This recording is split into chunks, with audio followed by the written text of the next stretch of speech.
كبت أبولا نشمي أنم كبت أبولا نشمي أنم كبت قبري نشمي أنم كبت أبولا نشمي أنم كبت أبولا نشمي أنم كبت أبولا ኢትዮጵያ በደን ሀብቷ ከአፍሪካ ሀገራት መካከል ግንባር ቀደም የነበረችባቸው ዘመናት የማይረሱ ቢሆንም ከጊዜ ወደ ጊዜ እየጨመረ የመጣው የህዝብ ብዛት የእርሻና የግጦሽ መሬት እጥረት እንዲፈጠር በማድረጉ ሀገሪቷን በተለያዩ ዘመናት ያስተዳደሯት መንግስታት የደን ሀብቱን ለመንከባከብ የተለያዩ ጥረቶችን ቢያደርጉም ሙከራቸው የታሰበውን ውጤት ማሳካት አልተቻለም። ነገር ግን የጠቅላይ ሚኒስትር አብይ አህመድ አመራር ወደ ስልጣን ከመጣበት ዕለት አንስቶ ችግሩን ለመቅረፍ በቁርጠኝነት እየተገበረ ያለው የአረንጓዴ አሻራ መርሃ ግብር ከፍተኛ ለውጥ እያስገኘ ይገኛል። መርሃ ግብሩ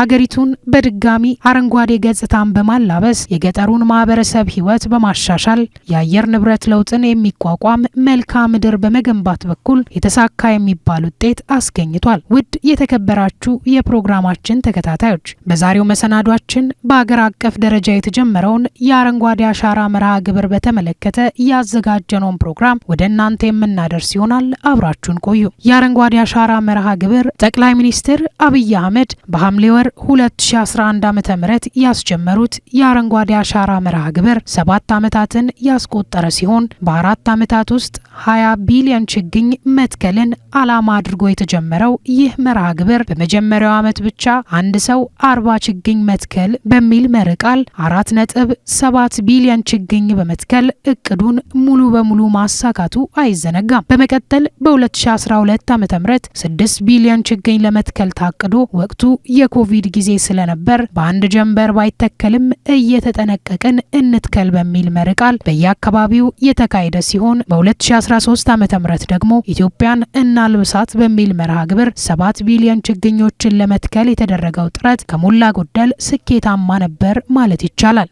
አጠቃላይ እንደ ሀገር ሲታይ ለሰባተኛ ዙር ነው ዘንድሮ ተከላው እየተካሄደ ያለውና የተካሄደው የአረንጓዴ አሻራ መርሃ ግብር ማለት ነው። በመጀመሪያ በ2011 በክብር ጠቅላይ ሚኒስትራችን ዶክተር አብይ አህመድ አስጀማሪነት ኢኒሼቲቭ ወይም ደግሞ አነሳሽነት አንድ ሰው እስከ 40 ችግኝ መትከል በሚል መሪ ሀሳብ ተጀምሮ ዛሬ ላይ ሰባተኛ ዙር ሰባተኛ አመት 2017 ላይ ሰባተኛ አመት ደርሰናል ማለት ነው። ሰባቱንም ወደ ኋላ ዞር ብለን ስናይ ሰባቱ አመታት ላይ በተከታታይነት የተለያዩ ኢኒሼቲቮች ወይም ደግሞ መነሻ ሀሳቦች እየተሰጡ ለምሳሌ በ2012 የአረንጓዴ አሻራ በዝርዝሩ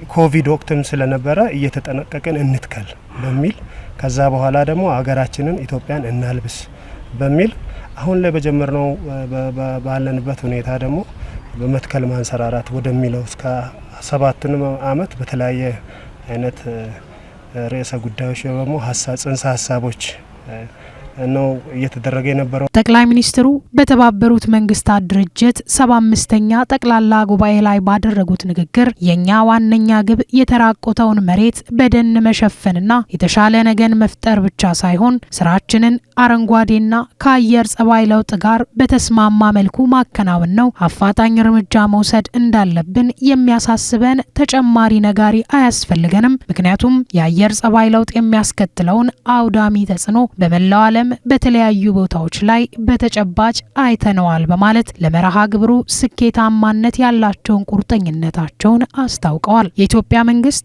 በ2011 ዓ.ም ሐምሌ ወር በተደረገው የመጀመሪያ የችግኝ ተከላ ፕሮግራም በአንድ ቀን ብቻ 200 ሚሊዮን ችግኞችን ለመትከል ግብ ቢያስቀምጥም አብላጫ በሆነ መጠን 354 ሚሊዮን ችግኞችን በመትከል በዓለም አቀፍ ደረጃ የመነጋገሪያ ርዕስ ለመሆን ችሏል። በዚህ ወቅት 23 ሚሊዮን ሰዎች በችግኝ ተከላው ላይ በመሳተፍ 4.75 ቢሊዮን ችግኝ በመትከል ከእቅድ በላይ አፈጻጸም አሳይተዋል። የአረንጓዴ አሻራው ማህበራዊ፣ ኢኮኖሚያዊ፣ አካባቢያዊና ፖለቲካዊ አበርክቶች የኢትዮጵያ የደን ሽፋን ከጊዜ ወደ ጊዜ እየቀነሰ በመምጣት አሁን ላይ ከሀገሪቱ የቆዳ ስፋት 15 በመቶ ወይም 17 ሚሊዮን ሄክታር ብቻ በመሸፈኑ በቅርቡ የወጣው ማስ ትሪ ፕላንቲንግ ፕሮስፔክትስ ፎር ግሪን ሌጋሲ ኢን ኢትዮጵያ የተሰኘ ሪፖርት ያሳያል። ከዚህ ውስጥ 15.8 ሚሊዮን ሄክታሩ የተፈጥሮ ደን ሲሆን የተቀረው በችግኝ ተከላ የተሸፈነ መሆኑን ሪፖርቱ ያሳየ ሲሆን በተጨማሪ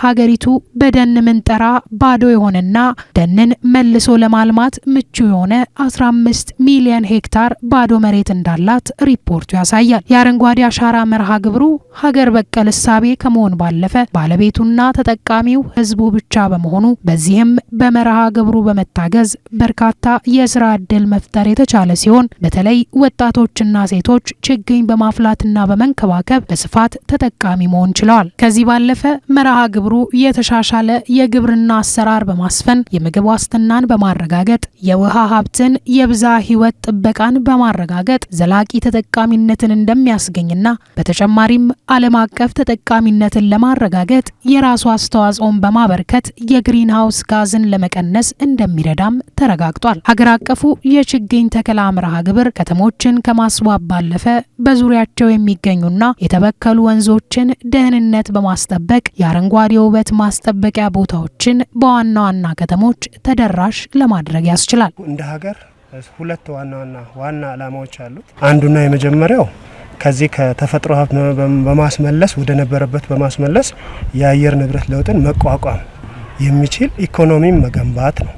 ሁለተኛውና ሌላው ደግሞ የምግብ ዋስትናን ማረጋገጥ ነው።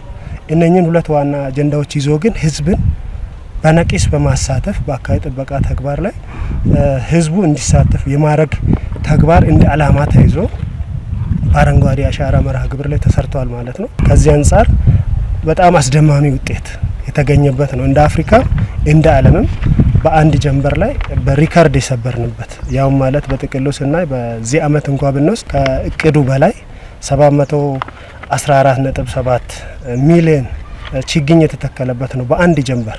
ይሄ ማለት በዓለም ደረጃ የማይታወቅ እንደኛ አትሌቶች አረንጓዴ ጎርፍ እንደተባለ አትሌት እኛ አሁን በአረንጓዴ አሻራ አረንጓዴ ጎርፍ ነው የፈጠረው ማለት ነው። ይሄ ማለት እንደ ሀገር በዓለም ላይ ልንታይ በዓለም ላይ በተከላ በዚህ በክላይሜት ቼንጅ ላይ ወይም ደግሞ በአረንጓዴ አሻራን በማሳረፍ የአየር ንብረት ለውጥ ላይ ሻምፒዮን የመሆን ያህል እድል ለሀገሪቱ የሰጠ ተግባር እየተሰራበትና ከዚህም ሰፊ ውጤት ለማግኘት የተቻለበት ነው። ይህንን ለማስረዳት ያህል ለምሳሌ የዋና ውጤቶችን በምናይበት ጊዜ እንደ ሀገር ከ40 ቢሊዮን ችግኝ በላይ ተተክሏል።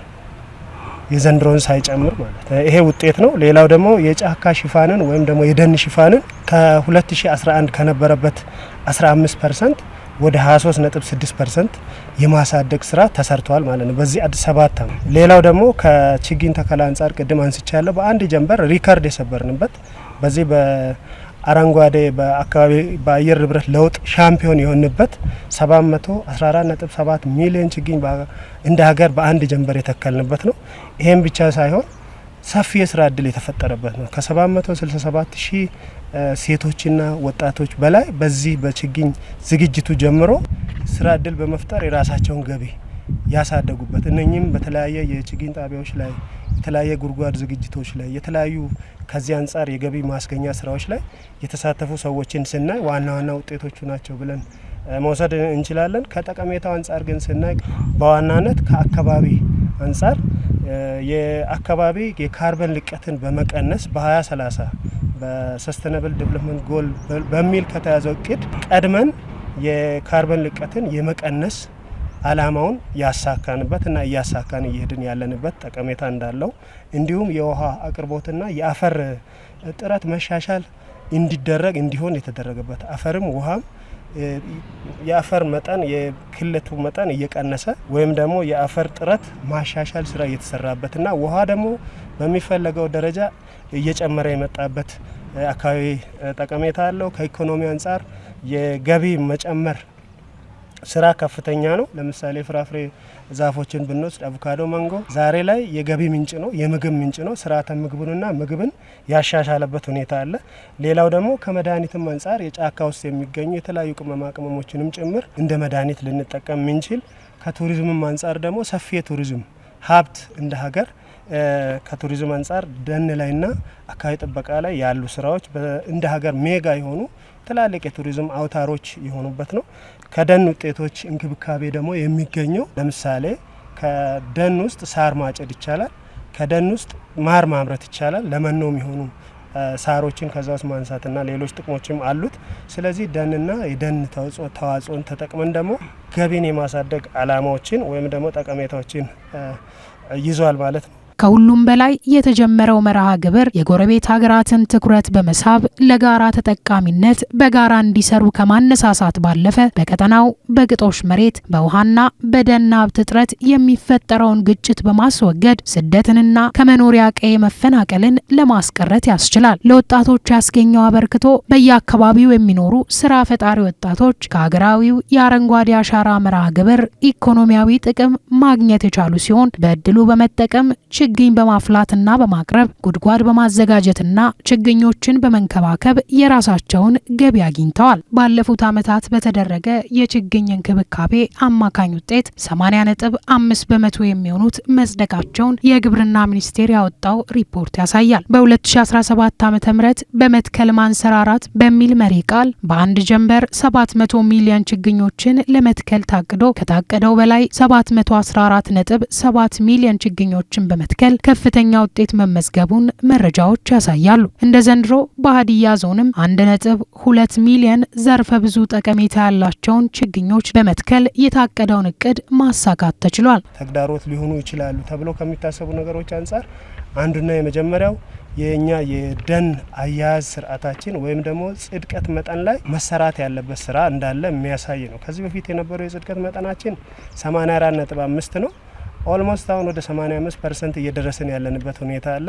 ነገር ግን አሁንም እንክብካቤ ላይ ለምሳሌ ደረቅ አየር ሁኔታ በሚኖርባቸው አካባቢዎች የተተከሉ ችግኞች እንዳይደርቁ ውሃ የማጠጣት እንዲሁም ደግሞ እንስሳት እንዳይገባ አካባቢን ከልሎ የመጠበቅ ስራ ከኛ የሚጠበቅ ተግዳሮት ነው ተብሎ የታሰበና የተያዘ ነው። ሌላው ግን ልምዱ አሁን የቀረም ቢሆን ደንን የማመናመን የመጨፍጨፍ ለሌላ ተግባር የማዋል ስራ እንደ ተግዳሮት ከዚህ በፊት የሚታይ ነው። አሁን ግን ማህበረሰቡ ይህን ግንዛቤ እየወሰደና የተሻለ ግንዛቤ ፈጥሮ ይህንን እያሻሻለ ያለበት ይህንን ደግሞ አሁንም ማሻሻል ያለብን እንደሆነ በደንብ ማንሳት፣ እንክብካቤውን በተመለከተ ደግሞ ሁሉም ሰው መንከባከብ ያለበት መሆኑን ለማንሳት ያህል ነው።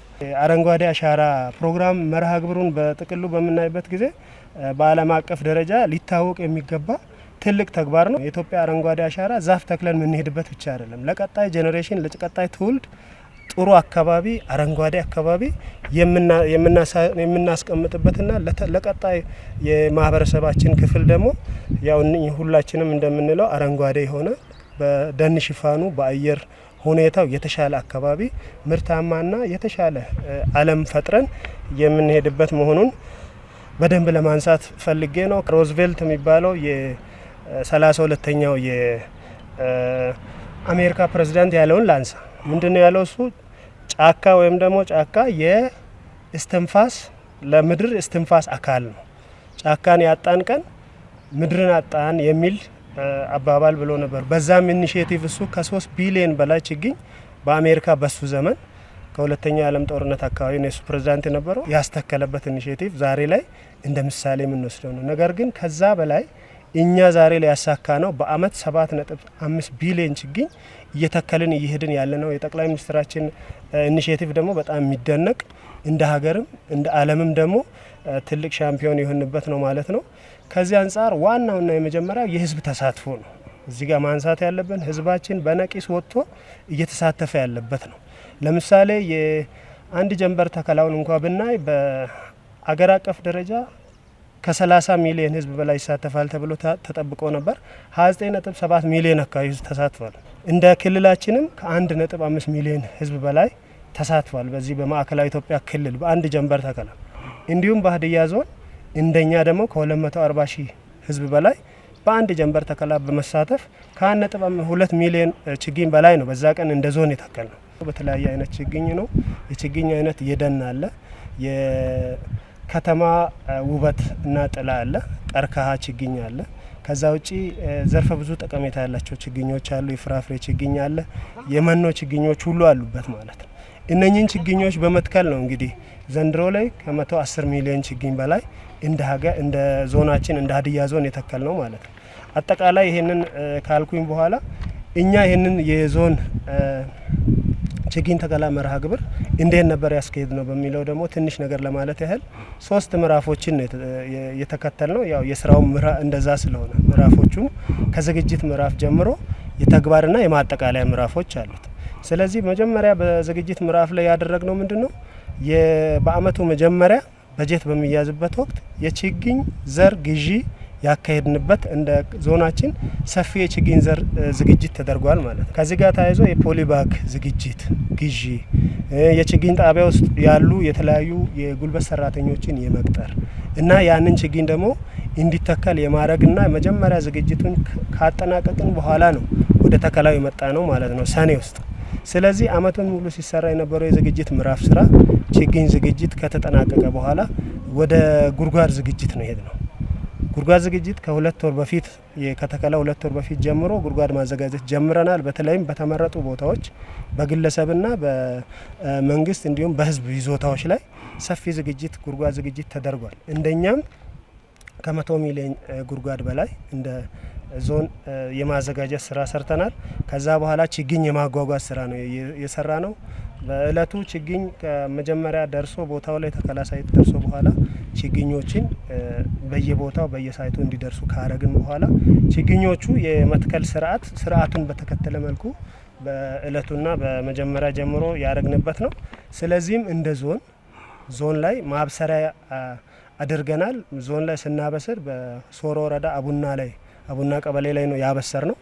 እዛ ጋር ከ10 ሺህ ችግኝ በላይ በአንድ ቀን ማስጀመሪያ ላይ ስለነበረ ተክለናል። እዛ ቦታ ላይ 22.9 ሄክታር መሬት ላይ ነው የተከል ነው። ከዛ በኋላ ደግሞ ይሄንን ስራ ሁሉም ወረዳዎች እንዲያስጀምሩ እንደ ዞን ካረግን በኋላ ንቅናቄውን እንዲያስጀምሩ አድርገናል። ሁሉም ወረዳዎች ላይ ንቅናቄ ስራ ተሰርቷል።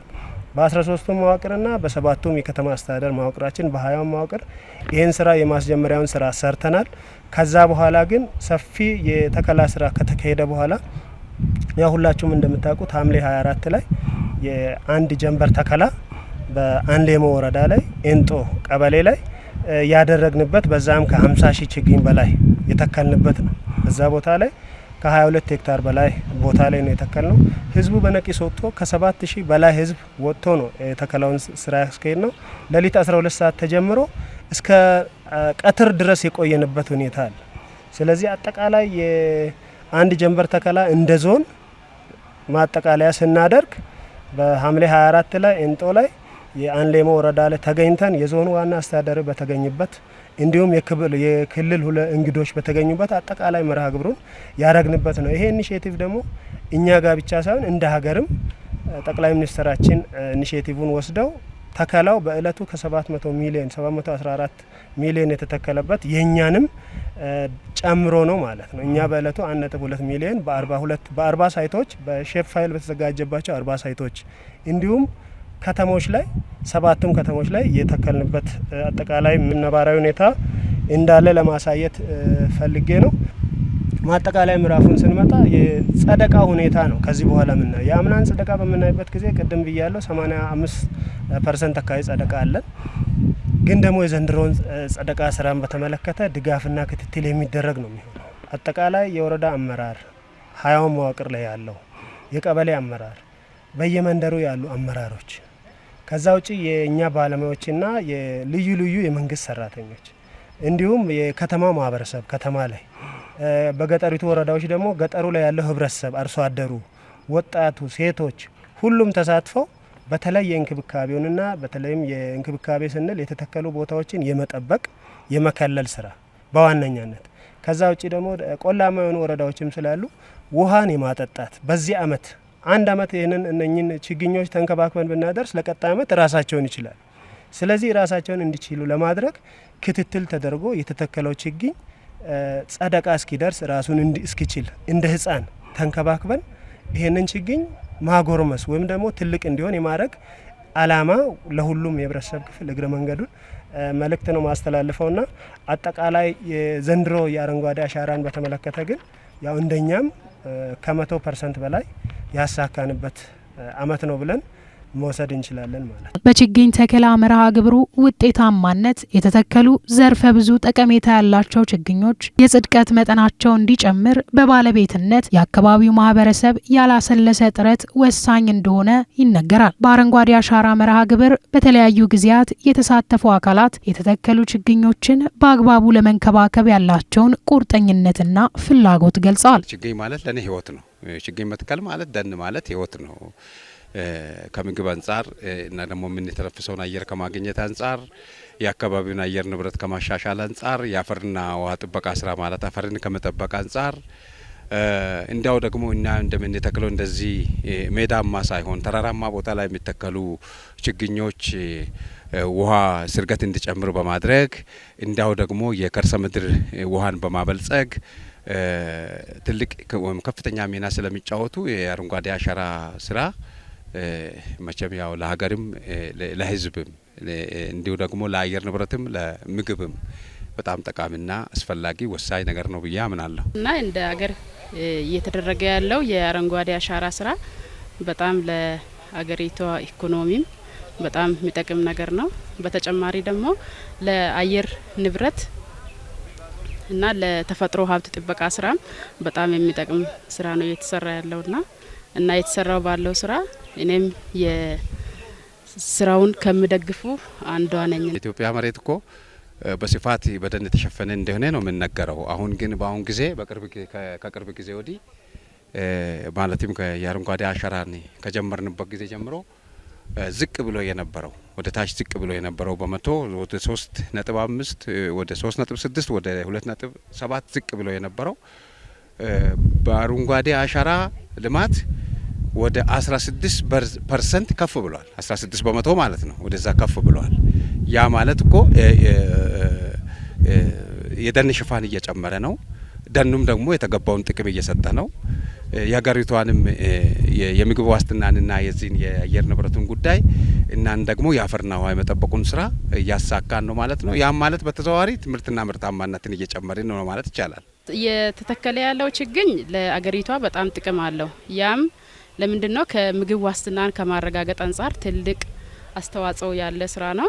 ያንን ስንል እየተተከሉ ያሉት ዛፎች የፍራፍሬ ዛፎች አሉ እና የአካባቢ ጥበቃን የመጠበቅ ስራ የሚሰሩ የአገር በቀል ዛፎች እነ ግራቪሊያ እነ ኮርዴ አፍሪካና እነ ፊከስ ኢላስቲካ እነ ቪጋስ ፋስታ ሁላ ያሉበት የችግኝ መርሃ ግብር ነው እየተካሄደ ያለው። በተጨማሪ ደግሞ ጎን ለጎን የአረንጓዴ አሻራ ስራ እየተሰራ ያለው በፍራፍሬ ስራዎች ነው። ፍራፍሬ ልማት ስራዎች ነው። ፍራፍሬ ልማት ስራዎች ስንል እነ አቮካዶ እነ ቡና፣ አፕል ጭምር ያሉት ከኛ አግሮ ኢኮሎጂ ጋር የሚሄዱ የአረንጓዴ ስራ እየተሰራ ነው ያለው እና እሱን ስንል ደግሞ በአገሪቷ ኢኮኖሚ ላይ እነዚህ የፍራፍሬ ዛፎች ትልቅ ሰው ጠግቦ ከመብላት ተነስቶ ለአገሪቷ ወደ ውጭ አገር ኤክስፖርቴሽን ሌቨል ላይ ከሰራን እስከዛ ድረስ ለአገሪቷ ገቢ ማስገኘት የሚችል የኢኮኖሚ መር ግብርና ተኮር ስራ ነው እየተሰራ ያለው። ስለዚህ መትከል ብቻም ሳይሆን በዛ ላይ ደግሞ እኛ ለተቀን ለመትከል በዘመቻ እንደወጣን ልክ ደግሞ የተተከሉ እጽዋቶችን ጎን ለጎን መንከባከብ የኛ ግዴታችንም ነው ኃላፊነታችንም ነው። ኦሬዲ እንደዚህ የተሰሩትን ስራዎችን እየተንከባከብን ከሄድን እየሰራን ከሄድን ቀጣይ ላይ ኦሬዲ ኢትዮጵያ ትበለጽጋለች የሚል እምነት አለኝና ሁሉም ሰው በዚህ ሆ ብሎ ለመትከል በወጣው ልክ ደግሞ መንከባከብ አለበት ብዬ ነው እንደኔ እምነት ያለኝ። የተከለኑን ችግኝ በእንክብካቤ መጠበቅ አለብን። ሰፈራችን ጎርፍ እንዳይወስድ ከሌላ የሚመጣው ነገር እንዳይወስድ አየሩ ጥሩ አየር እንዲኖረን በእንክብካቤ መጠበቅ አለብን። ችግኙን አየር እንደሚተነፍስ ሰው እስትንፋስ ያለው ሁሉ መቼም ያው እስትንፋሳችን የምንተነፍሰው ማለት ነው ከእጽዋት የሚገኝ ምርት ነው። ይሄ ሁሉም ሰው የሚያውቀው ነው። ስለዚህ የሁሉም ሰው ወይም የዜጎች ሁሉ ኃላፊነት ነው ማለት እችላለሁ። በተለይ ሁሌም እንደምናገር መንግስት መዋቅር ላይ ያሉ ሰዎች በቂ ግብአት ከማቅረብ አንጻር ማለት ነው። በቂ ግብአት ከማቅረብ አንጻር ችግኝ ከማዘጋጀት አንጻር በተለይም ችግኙንና ኢኮሎጂውን ከማዛመድ አንጻር የትኛው ችግኝ የት ቦታ መተከል አለበት የሚለውንም ከማዛመድ አንጻር ተገቢ ሚና መጫወት ያለበት ብዬ የማስበው በግብርና መዋቅር ላይ የሚሰሩ ባለሙያዎችና እንዳው ተመራማሪዎችም እኛም ራሳችን መሳተፍ የምንችል እድል ባገኘንበት ሁሉ ጠቀሜታውን በመግለጽ ህዝቡ ተከላውን አጠናክሮ እንዲቀጥል አጠናክረን መቀጠል ያለብን ስራ ነው።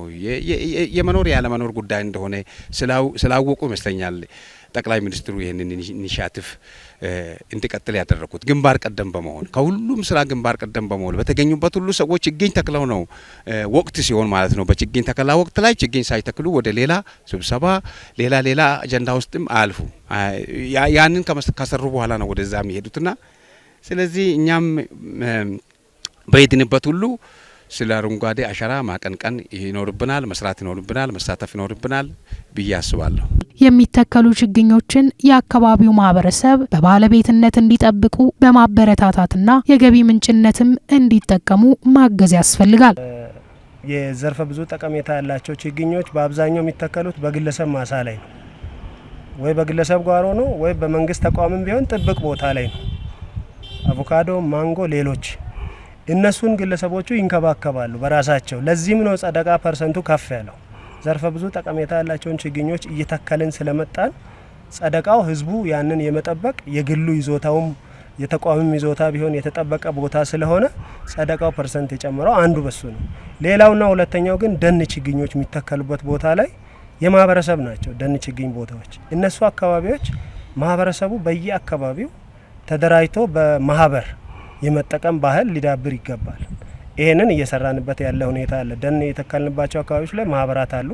ማህበራት ከዛ ውስጥ የተለያዩ ጥቅሞችን ያገኛሉ። በዋናነት ሳር በማጨድ ይጠቀማሉ። ሌላው ደግሞ የንብ ማነብ ስራ ለመስራት እድሉ አላቸው። ከዛ ውጪ እንኳን መጨረሻ ላይ ለምርት ሲደርስ ዛፉ ያው ለምርት ነው የሚደርሰው። የተለያየ አላማ አላቸው።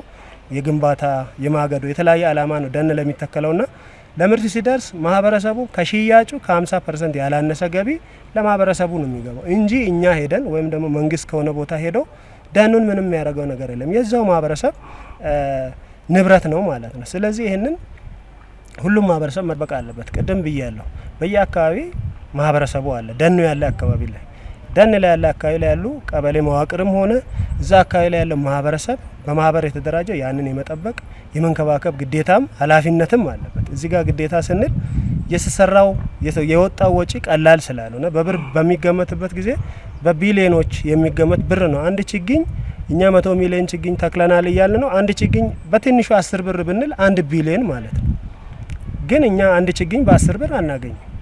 100 ብር ሊሆን ይችላል፣ 50 ብር ሊሆን ይችላል። ትላልቅ ችግኞች ከዛም በላይ ናቸው። ስለዚህ ብዙ ወጪ የወጣበት ብዙ ጉልበት የወጣበት ስለሆነ ማህበረሰቡ ያን መጠበቅ አለበት። ከመጠበቅ አንጻር ሁሉም ሰው የራሱን ድርሻ፣ አርሶ አደሩ የራሱን ድርሻ ይወስዳል፣ ወጣቱ የራሱን ድርሻ ይወስዳል። ኢቭን ልጆች ከ10 አመት ጀምሮ ያሉ ልጆች ናቸው የተከሉት። ልጆችም ቢሆን የመንከባከብ ኃላፊነት አላቸው። ሴቶች በተደራጁበት ማህበር በሚያዩበት ጊዜ ይሄ ነገር ልክ አይደለም ብሎ ሀይ ማለትና አደብ የማስገዛት ነገር ከዛው ማህበረሰብ ነው የሚጠበቀውና ለሁሉም ማህበረሰብ አሁንም በድጋሚ ማስተላልፈው ይሄንን የመጠበቅ ይሄንን የመንከባከብ እሱ ብቻ ሳይሆን ከውሃ የማጠጣት ቅድም እንዳልኩት የማጠር ራሱን እስኪችል ችግኙ የመንከባከቡን ኃላፊነት ማህበረሰቡ ሁሉም የማህበረሰብ ክፍል በየቦታው እንዲወስድ ጭምር መልእክቴን ማስተላለፍ ፈልጋለሁ። ለቀጣይ ትውልድ ጽዱና ንጹህ ተስማሚ ሀገር ለማስተላለፍ የሁሉንም ጥረት ይጠይቃል። በሀገር ውስጥና በውጭ ያሉ የበጎ ፈቃድ ድርጅቶች የየበኩላቸውን ድጋፍ ማድረግ አለባቸው። ውድ የሀዲያ ቴሌቪዥን ተመልካቾቻችን፣ በዚህ መሰናዶ በሀገር አቀፍ ደረጃ የተጀመረው የአረንጓዴ አሻራ መርሃ ግብር ከመትከል ባለፈ ሁለንተናዊ ተጠቃሚነትን እያረጋገጠ እንደሚገኝ ያዘጋጀነውን ዝግጅት በዚሁ አበቃን። ሰላም። أنا مكبت أبولا نشمي أنا مكبت أبولا نشمي أنا مكبت قبري نشمي أنا مكبت أبولا نشمي أنا مكبت أبولا نشمي أنا مكبت أبولا